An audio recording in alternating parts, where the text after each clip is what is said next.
I literally took one sip of my beverage and the whole side of my face felt like I had a stroke. Person who was always anti-Diddy and was always speaking about Diddy as a problematic person was 50 Cent. And it turns out that it's just been announced that he's created a docu-series on Netflix. I can't wait to see this. The other end of that, every person who has tried to speak out about this, who has tried to speak out about the industry, the type of people that are controlling the industry, the attacks that people face from the media if they try to speak out, is always the same. They're called crazy. And an example of one such individual who went through those sorts of attacks is... I got on a plane at 5:30 a.m. So this party, I think half the people there were butt naked. Before the raids, before the headlines, before the world started looking at Diddy like he was a walking RICO charge, there was a man moving in silence. A man you never saw on the red carpet, never posted up in the VIP with a bottle in hand. But if you knew the game, you knew his name, Roger Bonds. The fixer, the ghost. The bodyguard turned shadow executive who kept the bad boy empire running clean, or at least looking clean. If Diddy was the face, Bonds was the firewall. The man who handled logistics when things got messy. The one who moved people like pieces on a chessboard and made sure nobody saw the hands behind the scenes.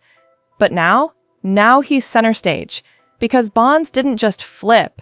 He walked into a federal building with a thumb drive labeled Payroll Night and blew the whole thing wide open. It was a feeling like it was basically like something that you wait to happen. Even though you don't want nothing to happen, you say, yo, you want to prove yourself every day. So when this happened, it was like, yeah, this was what I was waiting for to happen.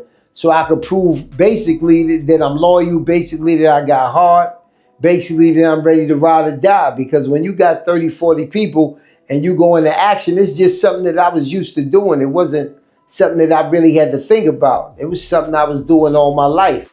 Let's rewind. Roger Bonds had been riding shotgun in Diddy's world for years, quietly arranging security, mapping estate layouts, running interference. From LA to Miami, he was the one smoothing over the madness.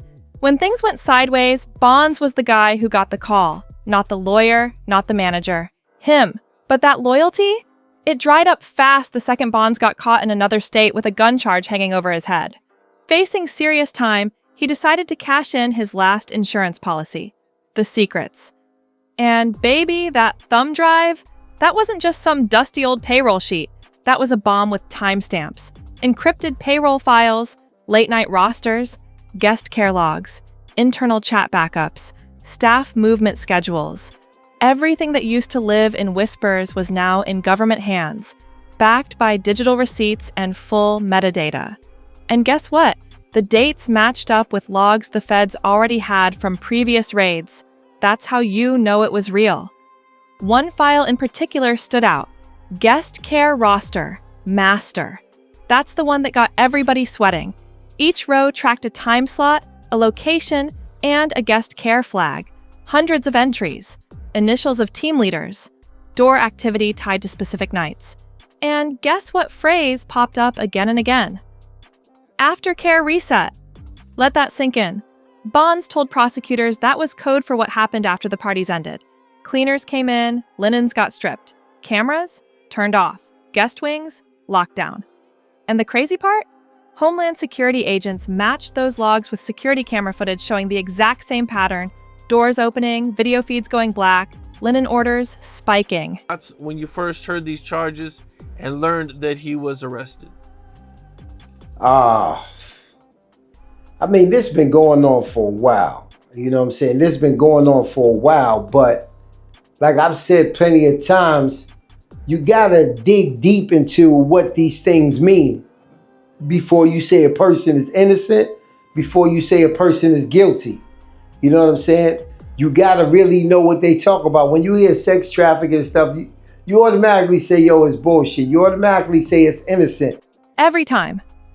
Diddy's lawyers are brushing it off. They're calling Bonds a disgruntled ex-employee, a man trying to dodge a prison bid by snitching with spreadsheets. And they brought up old arbitration files where Bonds once praised Diddy for caring about his staff. They even tried to throw NDAs in the mix, saying Bonds was breaching contracts. But prosecutors, they ain't flinching. They pointed out the cooperation deal has a built-in kill switch. If Bonds lies even once, the whole agreement's dead and he's going down hard. That's not a loophole, that's leverage. And here's where things get real dangerous for the defense. Because it ain't just about Bonds talking, it's about everything matching. The feds already cloned the thumb drive. Forensic teams combed through it and confirmed that the files were created while Bonds was still on the payroll. They matched up server backups. They found records with identical timestamps stored in the cloud servers of Combs Enterprises. You can't fake that. Then came the Excel file labeled VIP Escort Clear. Bonds told them that was the signal for moving high-profile guests, quietly, through hidden hallways between properties. And guess what the agents did? They pulled router logs, matched the escort timestamps with devices switching from one access point to another within minutes. Every movement had a digital twin. Still, Diddy's team is out here saying it's all just logistics. Nothing shady. Big mansions, lots of people. Movement is normal. Linen swaps? Normal. Blacked out cameras? Normal. But prosecutors say, nah, this ain't normal. This is a pattern. And when patterns sync across logs, routers, cameras, receipts, and witness statements, that's a problem, a big one.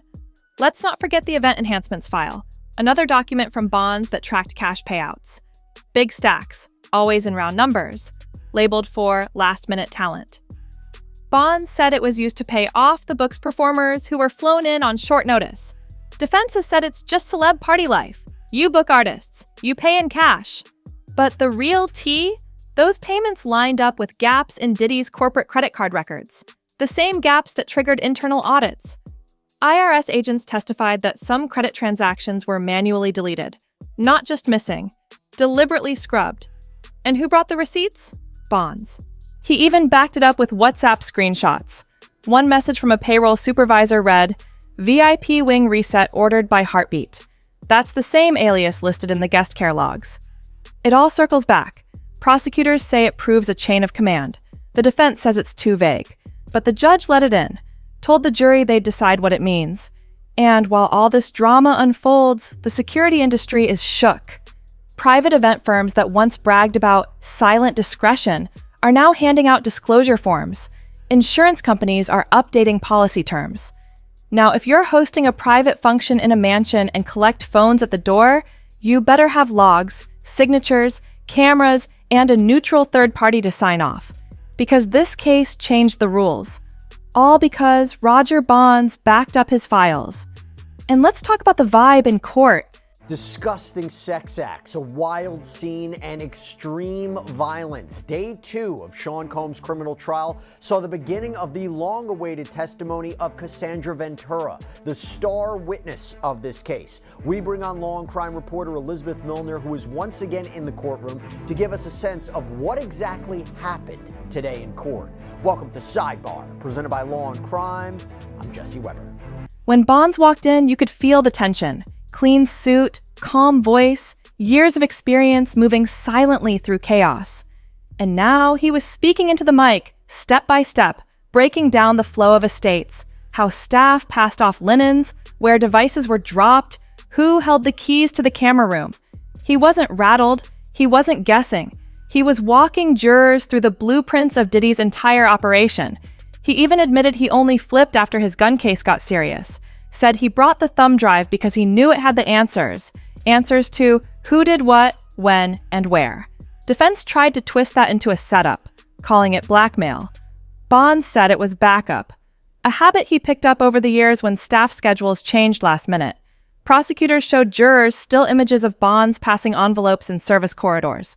His event cache list matched up with nights where the same room saw camera outages, cleaning staff clock-ins, linen delivery spikes. And when the defense tried to corner him with old civil depositions, Bonds didn't fold. He said back then he didn't know everything. But the files, the cold data, put things in a different light. He kept it simple, real, measured, dangerous. Because unlike tech experts who speak in code and graphs, Bonds speaks in real talk. Door sensors, shift codes, envelopes, linen bins. He knows the flow of the machine, and he's telling it. Now, jury selection's wrapping up, trial is locked in, and the prosecution's strategy is clear. They're building from digital receipts up to human witnesses. Bonds is the bridge, the link between ones and zeros and the real-world system behind Diddy's empire. But the defense? They're ready to drag him. For nearly 6 hours, she testified. And I'm going to tell you right now, what she testified to, based on what we were reading in that courtroom, it was something. It wasn't just alleged psychological torment, physical abuse, sexual exploitation at the hands of Sean Combs. Now, remember, she is coming in there, 8.5 months pregnant, coming in after the testimony of 2 other witnesses. There is a lot to get into. We are going to give you a comprehensive breakdown of every major moment from today's proceedings, because as you know, there are no cameras in that courtroom. There is no audio of what happened. Calling him a bitter ex, a man who hoarded info waiting for his moment. They say he flipped only because he got caught, not because he found a conscience. The jury will decide, but out here in the real world, the impact is already landing. Venues tightening policies, labels auditing their own party budgets, security firms getting grilled, event insurance premiums skyrocketing. All because Roger Bonds, the man in the shadows, backed up his files and spoke. It was supposed to be just another high-profile trial with headlines and hashtags, but what unfolded inside that courtroom? It became something else, something darker. Because once Roger Bonds took that stand and connected the dots, the shadows stopped being shadows. They turned into a map, and that map started pointing toward places nobody wanted to admit existed. Guest wings, camera blind spots, sealed bins, and back hallways. The kind of places where people don't just party, they disappear. Let's start with what the jury saw next. After Bonds broke down the schedules, the pings, the cash drops, the linen swaps, they brought in the cleaner. Not a hitman, a literal estate cleaner. A former house manager who handled logistics in one of Diddy's mansions from 2016 to 2021. She walked in, head held high, and backed up everything Bonds said. Said her name was on those same spreadsheets, pointed to her initials next to GC logs, guest care. Then she said something that dropped jaws in the jury box. She was instructed, on multiple occasions, to strip everything down in those wings. We're not just talking about sheets, we're talking duvets, curtains, lampshades, trash bins, throw pillows. Everything had to go. Especially for the big testimony that we were all expecting today, of course, that being Cassie Ventura taking the stand. And so it was a lot of people just trying to kind of weasel their way in through. I was able to get inside that courtroom really just with a luck and a prayer and also a little connections, which always helps in this case. But really, it's just madness over here at the courthouse. I mean, there's media campouts just extending across the block. A lot of public interest in this case as well, too, from people who just either want to get a glimpse of either Diddy, his family, just be inside that courtroom, just be inside the courthouse, even if they're in the overflow room and able to kind of watch the proceedings that way. But there's definitely a lot of interest in the case, and I don't expect that to die down even throughout this week. No, and this was expected with Cassandra Ventura taking the stand. Now, before we get to her testimony, the day actually started with finishing up the testimony, the cross-examination of Daniel Phillip. And when she asked why, the response was always the same. Refresh. Sounds innocent, right? Until she explained it was always after a night marked VIP escort or aftercare reset. And that the cleaning teams were told not to speak to anyone they didn't recognize, and that cameras were never rolling when that type of cleanup was ordered. The defense tried to argue she was exaggerating, that celebs just want privacy. But she clapped back. She said she's worked in mansions before, for athletes, for CEOs, for royalty, and no one ever made her pull curtains off rods and pack them in bins. That wasn't privacy, that was evidence control. And just when everyone thought Bonds' thumb drive had spilled its last secret, the feds dropped another bomb. And when the defense said that wasn't a smoking gun, the examiner pulled out one more receipt.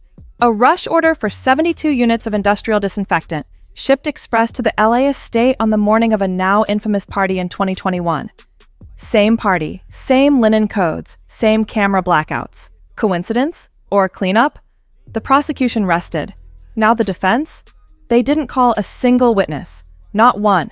No rebuttal expert. No payroll supervisor. No security staff to counter Bonds. Instead, they went straight to closing arguments and doubled down.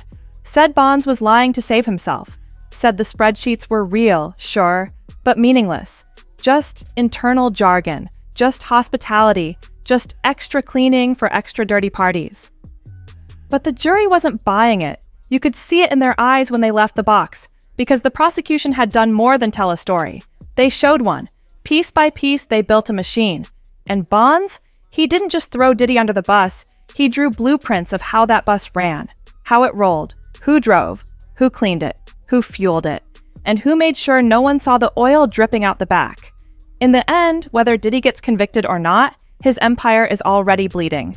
Private security firms are rewriting policies. Celebs are canceling bookings for no-phone events. Event planners are being told to document everything. Venue insurance companies are demanding digital logs, third-party oversight, and linen inventory reviews. Because Roger Bonds, the man nobody was supposed to see, didn't just expose the system, he shattered it. And when it all goes to jury deliberation, the final question isn't whether Diddy had parties. It's whether those parties were cover, whether the man in the mirror built an empire off silence, and whether the silence is finally, permanently broken. One man, one thumb drive. And now, the music might have stopped for good. The end. Let me know if you want a bonus Where Are They Now? Epilogue-style wrap-up.